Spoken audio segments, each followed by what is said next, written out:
Welcome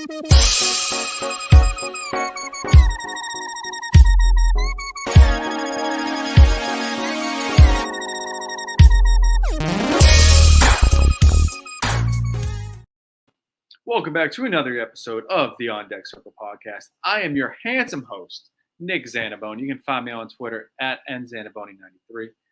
I need my friend Jason in here because I've been saving something for him. Jason, one, I appreciate that you have not texted me or tweeted at me any slander against my Boston Celtics. I wanted to give you some space during this morning period. I'm currently drinking a Miami defeat. Oh, okay. Which is fantastic. I wish we had like some sort of warrior or something, but right. We are here. I was there when they won. Is that a stout? No. No. IPA? It was. Yes. It's a 6%er. I'll take it. All right. Yeah. All right. Nick's getting loose on the pod. Getting loose on the pod for the boys. I was there. I did leave early because I was not dealing with that shit. Right. I was very upset. I was like genuinely sad. And I thought of all two people, loser franchises, what better person to talk to are Jason and Dave. So Dave, come on in. Tell me about how much your team suck. Whoa, hold on a second. How much my team? Listen, my team suck hard. Yeah, they suck really bad. So, but Javi Baez just hit a home run off of Dick Mountain. So you're doing good right now. Well, that's his fault for throwing the ball within a foot of the strike zone. Jason, Javier Baez, man. Like, come on, dude. Hey, don't worry. By the end of the season, man, he'll be. It's like a back of the baseball card, man. By the end of the season, he'll be back up to his 250 with his 30 home runs. Yeah, he ain't hitting 30 home runs. Cool plays. He's made some great plays at shortstop. Don't get me wrong, but Javier Baez is the most extreme player I've ever seen in my entire life.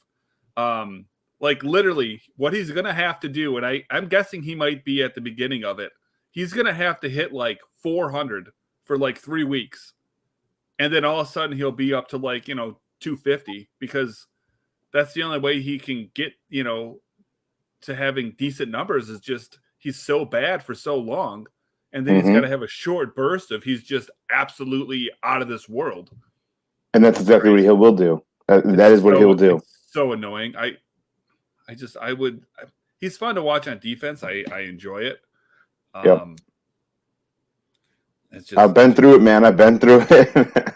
That's crazy. All right, let's get to Dynasty Court, boys. Boom, boom, boom. I've been so busy. I got this new daily thing going on for MLB DFS, and I like it. A little intro for this Dynasty Court, but I'm almost thinking it's just never going to happen. Yeah, so as simple as it would be, and the fact that I wouldn't even do most of the work, I just got to kind of give it off to somebody. But just even that's a little much. So, Nick, why don't you go ahead and run us into what we're talking about, arguing about this week? All right. I was actually told that I did a good job at finding my Dynasty Court question, I suppose.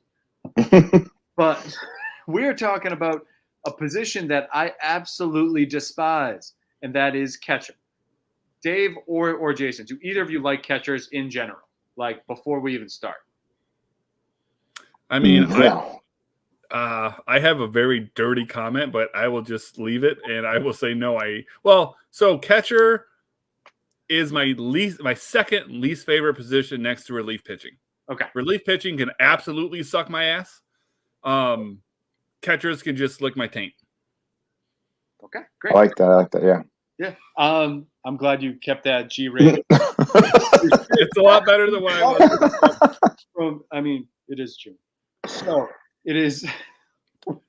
It is my fucking live stream. I'll do whatever I want. Very true. All right, we are talking about Willson Contreras, and you are going to tell me why he is either the catcher for this whole season, for the remainder of the season, or if he is not. And we're going to start with the winner last week, which I believe was Jason.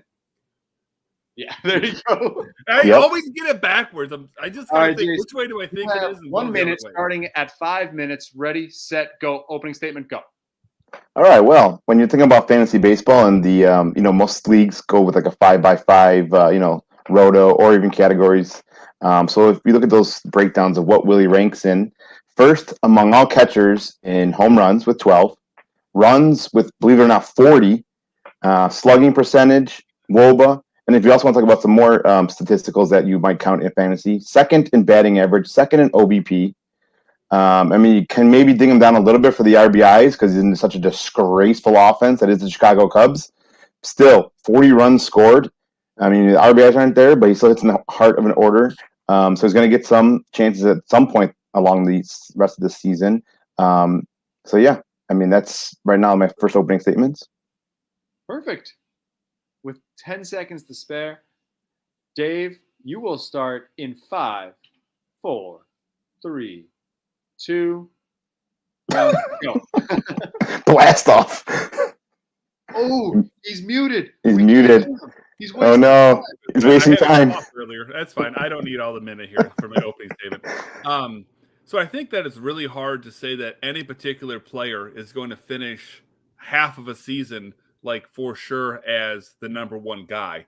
And I'm going to save a little bit of this for later. But if we just a little later on here, I'm going to break down just kind of sections of time and some stats. And I'm just going to show that it's going to be not next to impossible. It's going to be very hard for him to be like for sure like the number one catcher, like to where you're going to put money on one guy. Like you kind of have to take the field on something like this. I'm not saying that Willson Contreras, isn't one of the better catchers, or maybe he could be the best catcher, but to bank on him being the best catcher for the rest of the season is kind of a foolish, statement. All right. Fantastic. Dave, we're going to stick with you. We'll do a little snake draft. Yeah, and my question for you is, what catcher would you value-wise rather have? So say you have Willson Contreras and another catcher like a tier down from him, and you want to trade Willson Contreras just because you're like, I really don't care about catchers, as you said. What catcher would you feel comfortable doing that with, if that makes sense? Yeah, so, that kind of goes against the question a little bit. I guess my main argument is simply that I think somebody else is going to end up being the best catcher. Mm-hmm. With that being said, though, I do have two different answers for you. Number one, Salvador Perez, I think, has every opportunity to beat him out. The guy obviously is a great power hitter. He's put up pretty decent numbers, not just on the season, but here recently as well. He's the highest scoring catcher over the last 14 days. And he's actually the highest scoring catcher by a lot over the last 14 days. The other guy that I'll give you is Alejandro Kirk. I don't think he's at any fear of losing at bats. That would kind of be my main issue with Moreno coming back up. But between, DHing and catching, I think Kirk has every opportunity. Over the last 30 days, him and Contreras are pretty close to similar in their stats. All right. Great job, Dave. I commend you on everything you just said. Thanks, buddy. You didn't tell me before the show or anything. Jason, your question. Do you find that you being a Cubs fan is making you think this way? Because I know if he played for the Red Sox, I'd say he's like the greatest catcher of all time. Yeah, that's true. But no, I think the biggest reason why we do these fantasy baseball analysts and we do these podcasts is you got to remove yourself as the fan. Can't do it. I can. So I found as years have gone on and I've gotten more and deeper into this baseball stuff, it's like, yeah, my favorite team's the Cubs, but I also root more for the players now more than I do actually teams. Other than until it gets about to be about the playoffs, then they start rooting for teams. But yeah, it doesn't persuade my bias. Okay, thank you very much. Closing arguments, Jason, do you have one? Yes. So when we're talking about, can he be the number one catcher the rest of this year? I think we can, because we've seen him perform like this before. He's had 20 plus home runs in every season since 2017. If you take out the shortened COVID season and then in 2018, but he's also had double-digit home runs every season.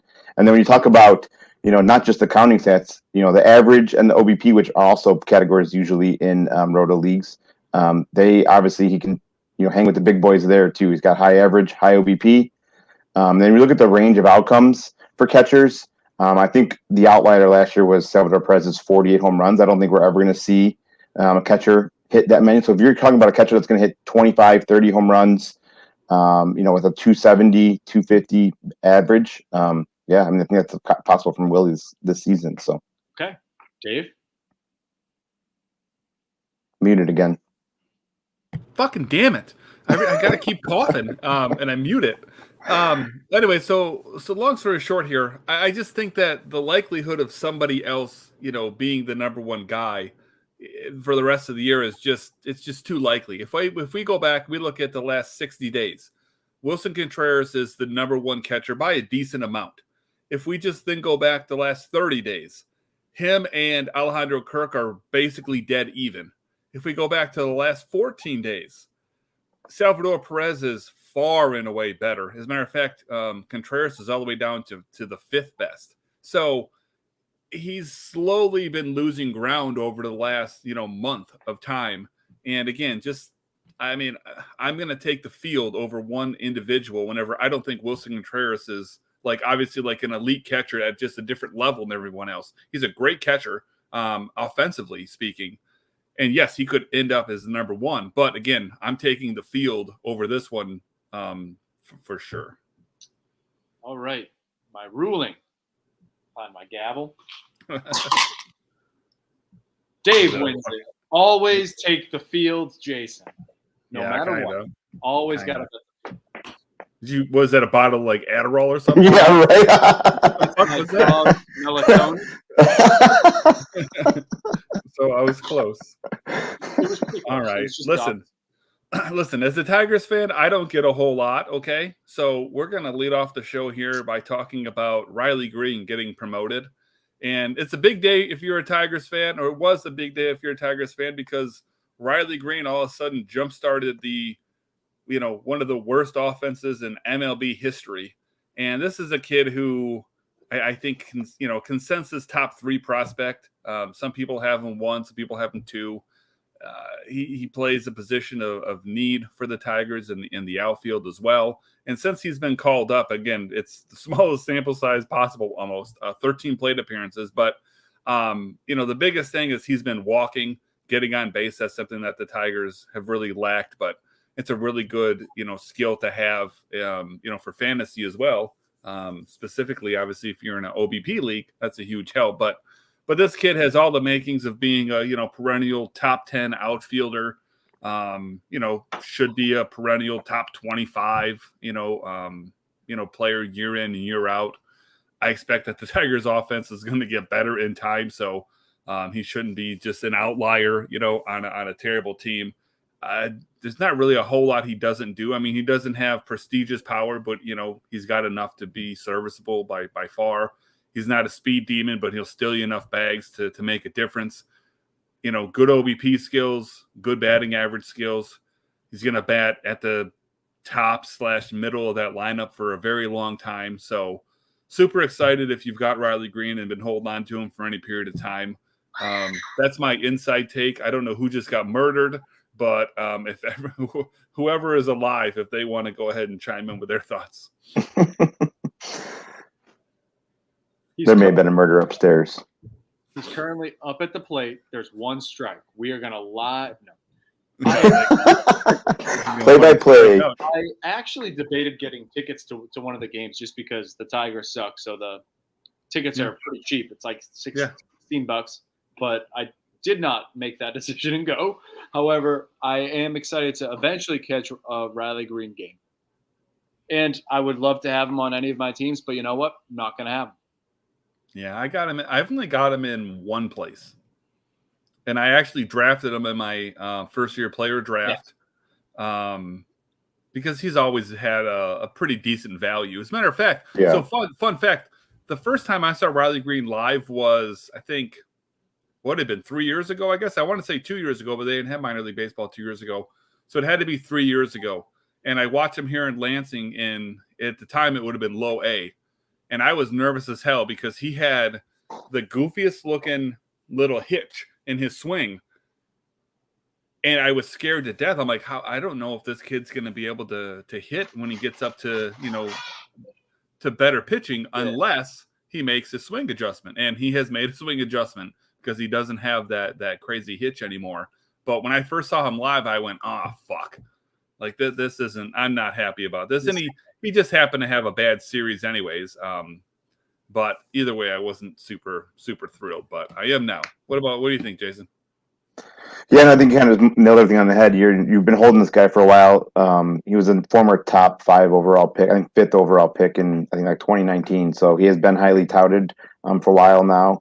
We were just short of seeing him on the opening day roster, albeit from an injury, but he finally made his debut. And yeah, like I said, a small sample size, but he did have a 990 OPS. So this could be a spark that the Tigers need. Maybe Baez will get going now too in the next 2 weeks. Yeah. All right, let's get to the next big call up here. This is Oneil Cruz, who has already been setting records. Guy threw a 97 mile an hour throw from shortstop to first. Ridiculous. It is. And then he hit a ball 121 miles an hour or something, was an exit velo or just something. Yeah. It was just something absolutely ridiculous. So this kid's obviously the real deal. We're finally seeing him now that how ironic that the Super 2 deadline passes in like the next day Oneil Cruz gets called up. I don't know that that's too big of a coincidence, but he's been absolutely fantastic in the extraordinarily short amount of time that we've seen him. So I think that as long as this guy stays healthy, which is the concern with him, he's 6'7", so he's a big dude. And so I think the major concern is that he stays healthy. I don't know that with how deep shortstop is, if eventually he needs to move to third base or, corner outfield spot or something down the road. I don't know that that's going to really affect a whole lot of value for him. So I'm super excited to see him. He seems like a real likable dude. I don't know how long he'll stay in Pittsburgh. He'll probably be a Yankee in 6 years, but either way, it's fun to see him. I'm curious if you guys have any specific thoughts on Oneil Cruz. I mean, this is kind of funny because, like you said, the Super 2 deadline passes, and they call him up. He easily becomes Pittsburgh's best physical athlete that's on the field. He did make a small little 2-game appearance last year. There was rumors of him making the opening day roster. Obviously, Pittsburgh they knew they were going to be bad, so what's the point of bringing him up? I know they put a little bit of incentives in this year, but I don't know if they thought, maybe more service time manipulation was more worth it than that. But here's a fun fact I saw today too. He's appeared in 3 games for Pittsburgh, and all 3 games he's had at least 1 run and 1 RBI. Wow. And he's got 3 multi-hit, 3 multi-hit in 2 of the 3 games. So I'm definitely excited to see what he can do here this season. I'm seeing what he did tonight because they're winning 5-0. 5 solo homers. No, he knocked 1 in. So still, that's ridiculous. But you kind of stole my thunder, Dave, because it was MLB Pipeline tweeted out 3 innings into his debut this year. He has the hardest throw from an infielder at 96.7. Yeah, I was gonna say I thought it was like 96.7 or something. Yeah, I just said 97 because I wasn't the hardest hit ball by a Pirate with 112.9, and then 3 of the fastest sprint speeds from a Pirate as well. Just like he's already the best player on the team, and he's been just destroying the minors. So I get it. Your team sucks. You want the control, but he's an electric factory, and he's 7 foot tall playing shortstop. Yeah, it's crazy. Yeah. What was they said? They said that the shortstop for the Pirates, Oneil Cruz, is 6'7", and the guy that started at first base that day was 5'10". Yeah. So he's 9 inches taller than the first baseman. That's totally backwards. It's crazy that he's still at shortstop. I've never seen him play live, but I can imagine it looks a little bit funky to have somebody so tall out there. So at some point, he's going to get moved off shortstop. I mean, granted, listen, it could literally be 8-10 years down the road, but there's going to come a point in time where he's not going to be the best shortstop option for that team.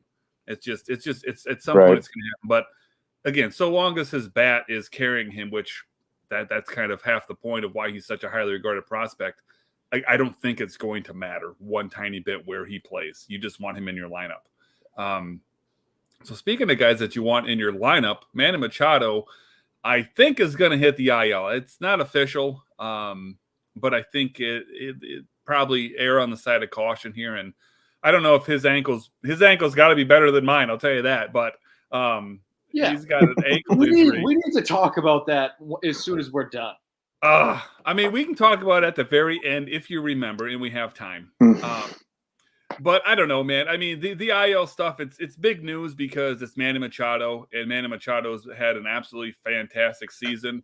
But, I mean, I think you can expect an IL stay. It sounds like it might be for the minimum if he does go on the IL, but I don't know. Any thoughts you guys have on that? I just want to, maybe say, if you had him on your team, it's going to be kind of hard to replace. He's been having a great season, arguably probably one of the best, if not top 5 players on fantasy this year. So I know that there's some probably, I don't think the Cedar Abrams owner would be giving him up, but he's been called up now probably because Machado will be hitting the IL. So this one's going to hurt if you own Machado though, because he's been really good this year. I don't care about Manny Machado being here. He doesn't play. Yeah. So here's the guy you cared about once upon a time, and that's Mookie Betts. I got to admit, guys, listen. Tell me what you think. I think I'm awesome at these segues. Like I feel like something pops up, and I always just get it right in. I just toot my own horn there real quick. But Mookie Betts went on the IL it's like 6 months ago by now. But what does he have? I think he had a rib injury. Cracked rib. Okay, cracked rib. So he's going to be out for a little while. I think that, not that we technically care, but for real life purposes, this is a massive hit for the Dodgers. I don't anticipate it's going to cost them a playoff spot or anything, but they really don't have a natural replacement for him. Oddly enough, they made a trade with the Tigers to get a guy that they were basically going to have to be releasing, Trace Thompson, so maybe he'll get a little bit of time. I don't know. Bring up the Warriors again, Dave. I didn't say Klay Thompson. It's his brother or cousin or something. Yeah, brother. But I don't know, man. I mean, it'd be really helpful if Cody Bellinger all of a sudden started being Cody Bellinger. That would sure be helpful. But either way, they don't really have anything to replace him with, at least until they make a trade and they fucking get ridiculous. Yeah, they'll trade for Bryce Harper or something stupid, or they'll trade for Aaron Judge or God only who knows. Well, Aaron Judge wouldn't make any sense, but you get my point. They'll end up trading for somebody ridiculous, and they'll give up great prospects, but prospects that they don't even need. Like that team is just so well run that they're going to be fine. But any thoughts on Mookie Betts, the former Boston Red Sox? Yeah, I'm bummed. He started off slow this year, but then he really got really hot, and I got sad because I was just thinking about him with the Red Sox. But this happened at a time where he was like destroying the ball. So really worst case for the dynasty owner of Mookie, for the Dodgers, and for Mookie, because maybe he could have gotten the MVP. He could have been in that stratosphere, I guess you could say. Yeah, I mean, just similar to the Machado thing, it kind of sucks. He's been having a awesome year, so it's going to be hard to replace that in your fantasy lineup. I guess you just kind of try to weather the storm if you're in a roto league. I'm not sure how much you can make up for that loss because, like Nick said, he's just been on fire the last 3-4 weeks. He's just been murdering the ball. So I guess you just brace for the impact and hopefully you're not in first and trying to hang on. It's still early enough though. So hopefully you are in first and you want to try to. This hang is true. on. True. Goddamn, man. Given the choice, I'd rather be in first and lose Mookie Betts and Machado than anything else. Good point. All right, Nick. Are you ready? What time is it? Down on the farm.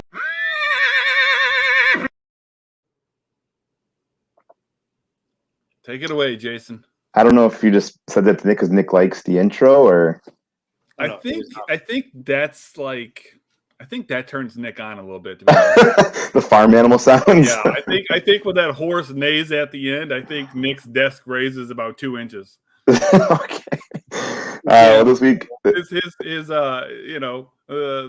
lady parts look like my ankle. They just, Oh, all right, this week we're going to talk about Spencer Steer of the Minnesota Twins. Right now, Pipeline ranks him as the Twins' 8th prospect.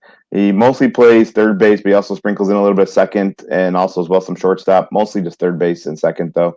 But right-handed hitter. He had a huge breakout in 2021. Basically, sprung up a bunch of lists, I'm sure, because the power numbers were just all of a sudden just jumped off the page. In 2021, he had 24 home runs, 66 RBIs, even had 8 stolen bases, and had 833 OPS. And now in 2022, he's kind of staying that same course. It's only been 60 games so far this year, and he's already got 17 home runs, 55 RBIs, a 950 OPS, and a 305 ISO. I think at some point here, he's basically forcing the hand of the Minnesota Twins. I'm not sure. They called up Jose Miranda earlier this season. He's kind of been struggling. He's not giving them that power that they want out of third base. So I wouldn't be surprised if sooner than later, because a lot of these numbers also this year, I think have almost all been at AAA. A little bit of AA. I think he started out the season at AA, but most recently he's been at AAA, and he's just still been raking there. So I think at some point here shortly, we will see Spencer Steer with the Twins. And I know right now he's not, regarded as a top 100 prospect. So he's definitely somebody that can maybe take advantage. Maybe even depending on how shallow your league is, he could still be on the wire. So I'd definitely take a look and see if Spencer Steer is available, either via trade or the waiver wire. Yeah, it's gonna be hard, I think, for him to crack that lineup because you've got Jose Miranda that can play third base. They got Gio Urshela, who's actually been playing pretty decently.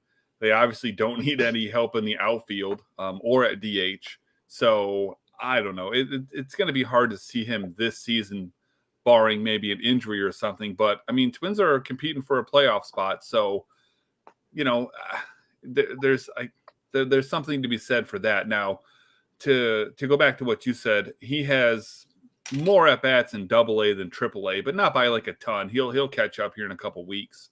But it's pretty evenly split. His numbers are much worse at AAA. He's got more power though, which is kind of weird. He's got more power, but everything else has been lacking. So I don't know if that's a coincidence or not. But I don't know. I wouldn't bank on seeing him this year. And with Miranda there, I think Miranda's the superior prospect. I think he's going to be given every chance in the world to fail multiple times before Steer becomes something. But you know what you could see him get flipped for a piece at the deadline because, like I said, the Twins are competing, and I could see a team taking a shot on Steer. Not that he's necessarily like going to be like their future, but he could be a guy that the Twins give up somebody and Spencer Steer and the deal. Mm-hmm. So I wouldn't be surprised to see him get moved. What do you think, Nick? He's the perfect secondary piece in a trade yeah. And that's somebody that after he gets traded, it would be the time for the owner to trade him because he'll be like a trendy name, like in the news. People are like, oh wait, they got, just name a prospect for the Twins that's like better. Quick. Royce Lewis. They got Royce Lewis, but wait, they also got Spencer Steer. And then he'll get helium and who's like the real guy that like you should maybe. It wouldn't make a lot of sense because they just traded for him not that long ago. But I could see like Austin Martin and Spencer Steer getting traded for, you name a pitcher most likely. Yeah, exactly. Yeah, for I can't think of his name, Frankie Montas. Yes, exactly. Like that would be a trade that would make sense. That's the secondary guy traded that you trade as soon as that deal goes through because people are going to search that name. Yeah, no, I actually completely agree with you. Wow. All right. Well, that's the end of our show where we got 30 seconds left to go, Nick, before we hit our quote-unquote 30-minute mark. Anything you want to talk about real quick? What the fuck is going on with your ankle, bro? Ah, damn it. I was hoping you would forget, but I want to give you the chance. It's not even a cool story. Moral of the story really becomes I think I'm just old. We were at Little League practice, Jason. Oh my God, and that was in front of your son? Well, yeah, but I mean, it wasn't like all that. It wasn't like carted off in an ambulance. You know what? for a minute, he thought it was his fault, and I'll explain why. And I had to tell him, no, it's just your dad's old. So I was throwing batting practice, right? Because we still do a pitching machine. And so all the kids wanted to hit, and I was like, okay. So I was just throwing batting practice all day. And at the time, my son was playing first. And so, somebody hit the ball somewhere. Somebody, 12 hopped it to my son at first. My son caught it, fired it back to me, basically at the mound, and he threw it a little bit high. And so I literally jumped like this far. Like I literally jumped like maybe 2 inches. Your max vertical leap? No, I kind of jumped, but I didn't really have to, kind of a thing. Like, I don't know. I just, I kind of got just a little bit of air to catch it. And for whatever reason, I literally landed on my ankle like sideways. Oh. And so I heard it go crack, crack, crack. I heard 3 big cracks. Ugh. And I went to go get up, and I was like, oh, fuck. I'm like, this, Well, there was only one kid left to bat, and so I powered through. And You're basically Kurt Schilling. Listen, man, I could barely stand, but I tossed. I was like, please hit the ball, because we were going just, throwing it until they get a hit, And so I'm like, please hit this goddamn ball. And it took like 3 shots, and they finally hit it. I went and I sat on the bench for a minute, and I looked at my ankle, and it was like, I don't know, you guys saw the photo.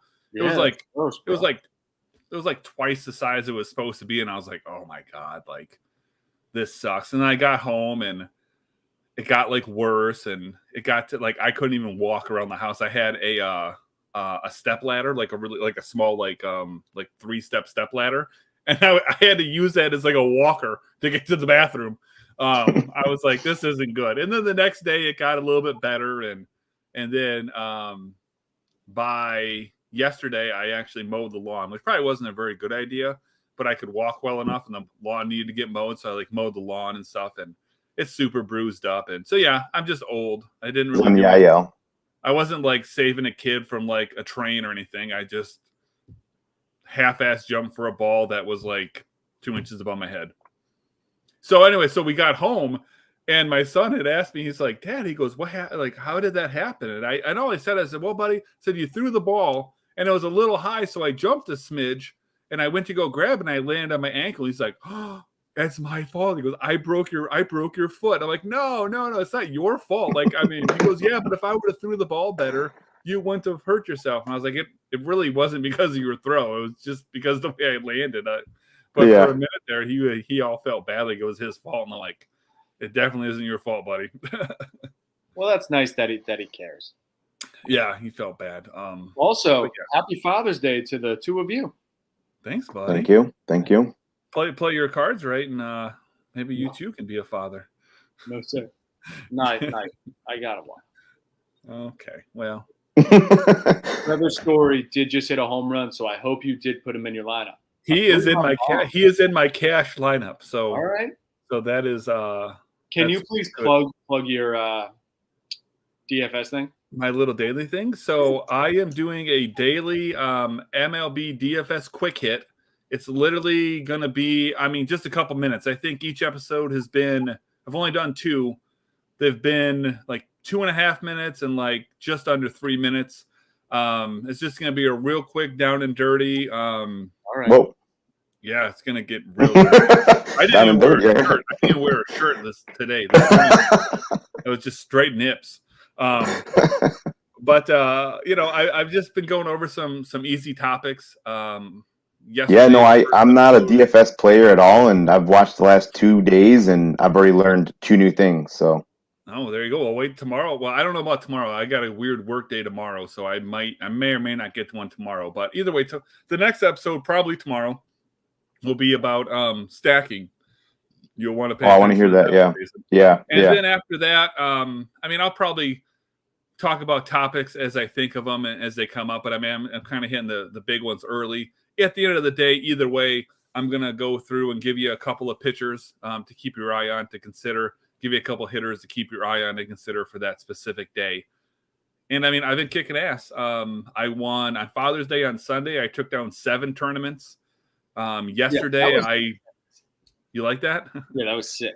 Yesterday, I only won 1, but I got like second or third and probably another at least handful. And a whole bunch. We did an episode of like where you go over like the lingo. You said like MME, and I have no idea what that means. Oh well, I guess. So you need like an episode that goes over like some of the lingos and stuff that you guys talk about and use. You need like a glossary. Yeah, a glossary episode. It's like whenever we were doing our advanced stat of the week, we would give the advanced stat and then we would give a definition. Yeah. This is a quick hit. So I really don't have time to break everything down. As a matter of fact, the first recording of today's episode, I thought I went by pretty quick, but I gave a lot of info. It was like 5.5 minutes, and I went, fuck. So I re-recorded it, and I took like a lot of it out to get down to under 3 minutes. So, okay.